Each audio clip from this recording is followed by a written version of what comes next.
Hello पिलामाने आज आमे पढ़िबा एकविंश अध्यायर पाठ नाम है आम जीवन रे विज्ञान। ठीक अच्छे पिलामाने ताहले चलो आमे पाठटी आरंभ करिबा। देखो हजार हजार वर्ष पूर्वे मनीष बण जंगल रे रहउथिले। हजार हजार वर्ष तले मनीष माने केउठी रहउथिले? मनीष माने जंगल रे रहउथिले।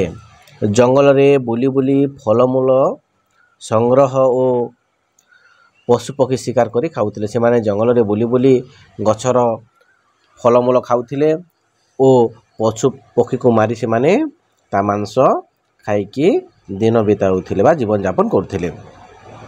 गछर बकल पिनथिले। गछर जो छाली थिला से छाली को से माने पिटी पिटी की पतला करिकी पिंदुथिले। से छाली रो व्यवहार करथिले से माने ड्रेस हिसाब रे। सेते बेले तार जीवन शैली बहुत सरल थिला। आवश्यकता मध्य सीमित थिला। क्रमे जनसंख्या वृद्धि सहित तार जीवन यापन प्रणाली परिवर्तन आसिला। तेणु से विभिन्न प्रकार जिनिसर आवश्यकता अनुभव कला। सेगुडी को पूरण करने को चेष्टा कला। आस्ते आस्ते निजर ज्ञान और अभिज्ञता को प्रयोग करी उन्नत मानर जिनिस प्रस्तुत कला। नुआ नुआ जिनिसर उद्भावन करी निजर जीवन धारणर शैली रे परिवर्तन आनिला।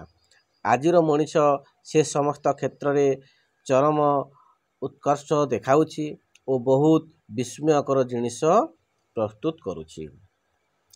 मनीषर विभिन्न उद्भावन मध्य तीनोटी निर्मल दिया गला।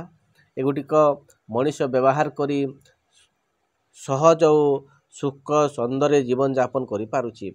यह केवल विज्ञानर उन्नति पाई होई पारिछि। तो देखो पिला माने ए छबिटी को देखो। एटा कोन? एटा हला देखो डोंगा।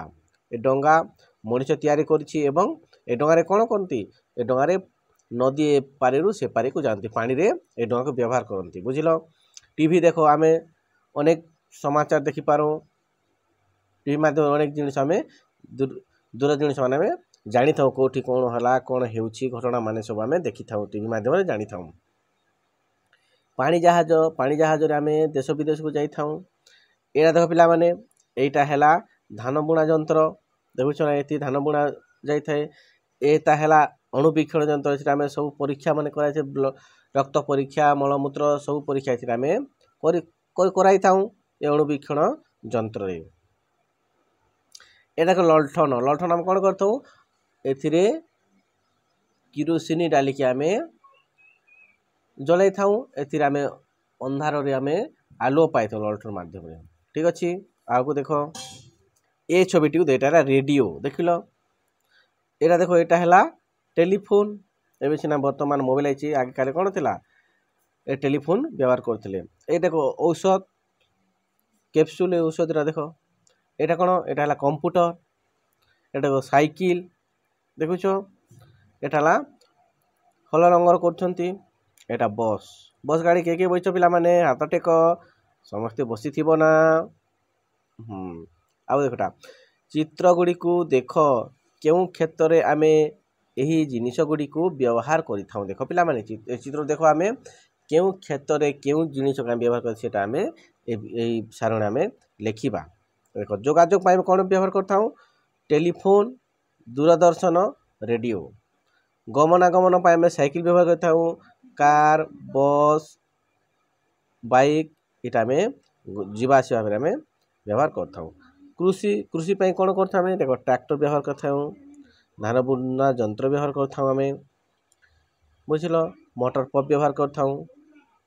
आउर देखो चिकित्सा विज्ञान पे आमे जोटा कि देखो इंजेक्शन मारते सेटा भी व्यवहार करथाउ आमे।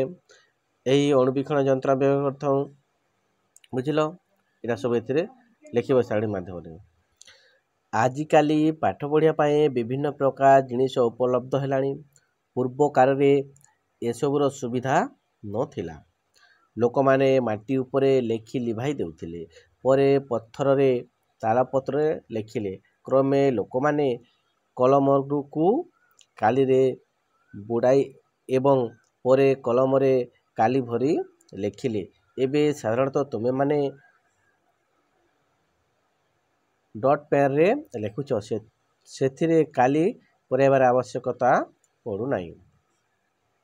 ଆଉ ଦେଖ 1884 ଆମେରିକାର ୱାଟରମ୍ୟାନ୍ ଝର୍ କଲମ ଉଦ୍ଭାବନ କରିଥିଲେ। ବଲ୍ ପେନ୍ର ଧାରଣା ପ୍ରଥମେ ଆମେରିକାର ଜନ୍ ଲାଉଡ୍ 1888 ଦେଇଥିଲେ। ବୁଝିଲ? ଦେଖ ପିଲାମାନେ, ଏଇଟା ତୁମେ କେଉଁ କେଉଁ ସ୍ଥାନରେ ପଥରରେ ଲେଖା ହୋଇଥିବାର ଦେଖିଛ ସେଇଟା ଏଥିରେ ଲେଖିବ। ପିଲାମାନେ, ତୁମେ ପଥରରେ ଲେଖା ହୋଇଥିବା କେଉଁ କେଉଁ ସ୍ଥାନରେ ଦେଖିଛ ସେଇଟା ତୁମେ ଏଥିରେ ଲେଖିବ ହେଲା। ଦେଖ, କାଗଜ ଓ କଲମର ଉଦ୍ଭାବନ ପରେ ଲେଖାପଢ଼ା ସହଜ ହେଲା। ଛପାକଳ ଉଦ୍ଭାବନ ପରେ ଶିକ୍ଷା କ୍ଷେତ୍ରରେ ଯଥେଷ୍ଟ ଉନ୍ନତି ଘଟିଲା। ଛପାକଳ ଦ୍ୱାରା ପ୍ରଥମେ ଛୋଟ ଛୋଟ ବହି ଓ ପରେ ବଡ଼ ବଡ଼ ବହି ତିଆରି ହେଲା। ବର୍ତ୍ତମାନ କମ୍ପ୍ୟୁଟରର ଓ ଅପଡେଟ୍ ମେସିନ୍ ଦ୍ୱାରା ଶୀଘ୍ର ଓ ସହଜରେ ଛପା କାର୍ଯ୍ୟ ହୋଇପାରୁଛି।